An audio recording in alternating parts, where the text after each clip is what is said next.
Hey guys, I'm Bruno Mars and you're watching Entertainment Focus. How are you today? Great. I'm feeling good, man. London is a magical place. I love being here. And how long have you been in London now? I've been here for about 3 days, but I came here once before to work on an act out here, and we were just producing. And do you like the city? The city's amazing. It's alive, you know? You can go downstairs at 2 o'clock in the morning and people are just jamming. So you're over here, you're playing a gig tonight. How are you feeling about that? You excited, nervous? No, oh, you know what? So it's going to be my first show in London. I don't know how familiar people are with me. I think they just know just the Billionaire, Nothing on You. So I'm up for the challenge to rock out.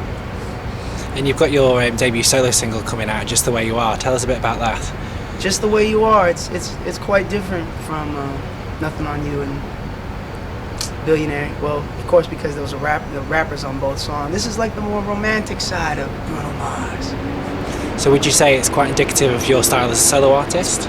Well, no, to be quite honest, my style of a solo artist is a little scattered. It's a little all over the place. You know, we produced Nothing on You and Billionaire, and those songs, one's a hip-hop song, one's a reggae song, Just the Way You Are is like a love song. So, you know, I don't have any formula. I just kind of sit down and write a song, and whatever feels right, I'll make happen. So what can we expect from the album? You can expect an eclectic mix of music. Like I said, man, I just write things that are coming from my soul or past experience that I've had, future experiences that I hope to have. But it's a fun album. You're gonna go through a journey. There's bees everywhere.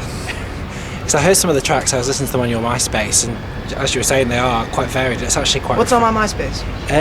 You've got the single, you've got another track, I can't remember the name of it, sorry, with CeeLo Green, with B.o.B. So my EP, basically. Yeah. What would you like to talk about? No, it's just saying it's quite refreshing, because with male artists such as yourself, there tends to be a trend to try and be neo, and it's quite refreshing that you're not doing that at all. You're actually doing something very different. Thank you. And very unique. You know what I think it is I think that we really take pride in putting live instrumentation on our music, you know, so we're just trying to bring that back on radio and having, you know, real guitars, real bass. I don't know if you know, but, you know, Nothing on You is completely a live song. It's live bass, live guitar, live piano, live drums. And the fact that it worked and, you know, was #1 out here is so beautiful to me because we were so nervous about that. It's a weird song because I don't know if it necessarily bumps in the club and it's something to dance to. It's kind of just like a love song, a hip-hop love song at that. But we know that it felt really good and it was magical in the studio. We were just crossing our fingers hoping that it was going to connect with the world. So when it did. So when you were recording that, you have no concepts at all of how it was going to do? Or you just kind of fingers crossed and hope for the best? We never really, you know, we just write what we like, man. There's no method, there's no theory. We're not trying to. It's nice to be on the radio though, you know, but you can't write like that.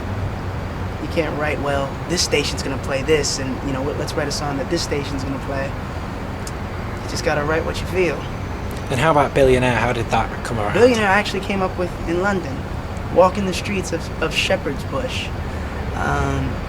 We were up here working for the Sugar Babes, actually producing songs for the Sugar Babes, and they gave us a per diem, and they gave us basically £500 to live off of for I think we were up here for like 2 weeks. And we were just like, man, this is, you know, what are we gonna do? Was it I don't even think I'm sorry, it was like 250 pounds. It was $500 US, so basically it was like 250 pounds. And we were like, what are we gonna do? And I just started humming, I wanna be a billionaire so freaking bad. Just cause, you know, it's just like, man, I can't believe we're out here in London. You know, you think we're doing something big, we're working with these big artists. It's like we're broke. So that's how that came about, and I ended up singing it for Travis. And he said, man, I love that. You know, that's right up my alley. The only thing is that I have to talk about what I would say, what I would do with $1 billion.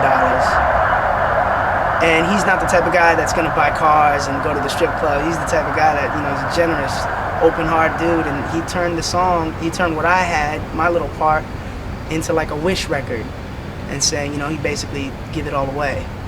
So I think that's what made it so universal and, relatable.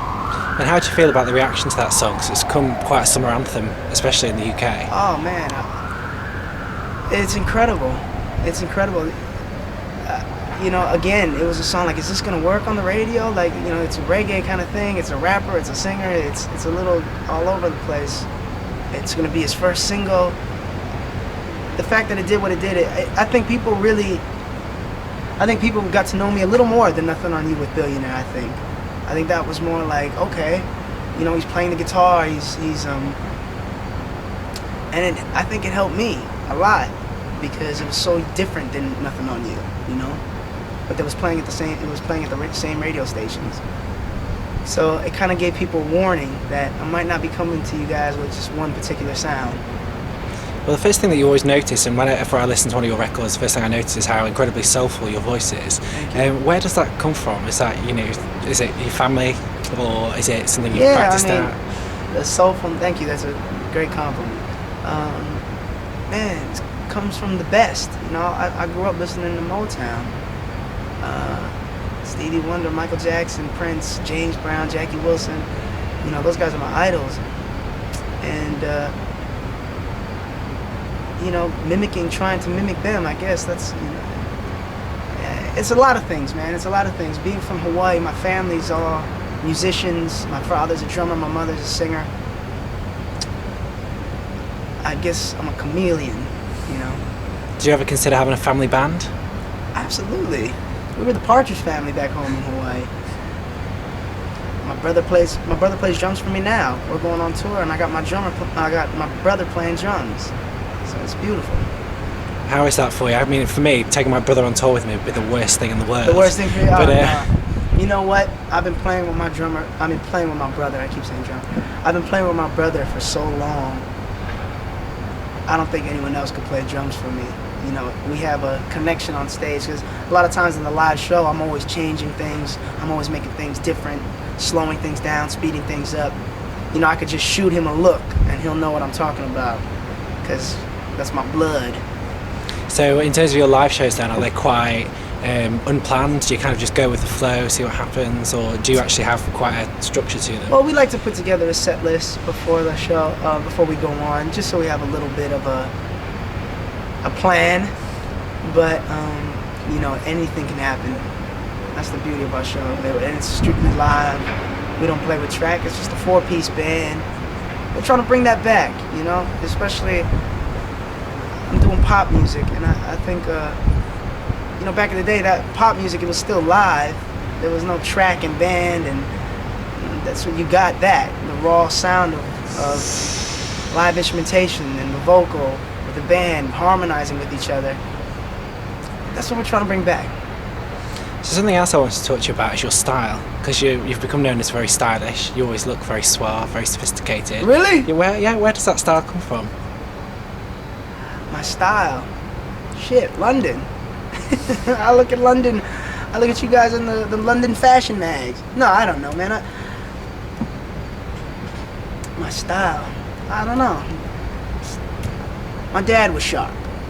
My dad was, we called him, everyone called him Dr. Doo-Wop at home. But he was always in a suit. He always had his hair, his shoes were always shiny, and I guess that's what he left me with. He was like, son, if you're gonna be taken seriously, you gotta have your shoes shine. You gotta have your nails cut. You gotta be, just everything. You gotta have a nice little watch. I'm not a billionaire yet, so I'm rocking a Casio right now, but that was my dad, yeah. So last question for you. What else can we expect from you in 2010? World domination, that's what you can expect. Oh, man. Expect to see me, especially out here.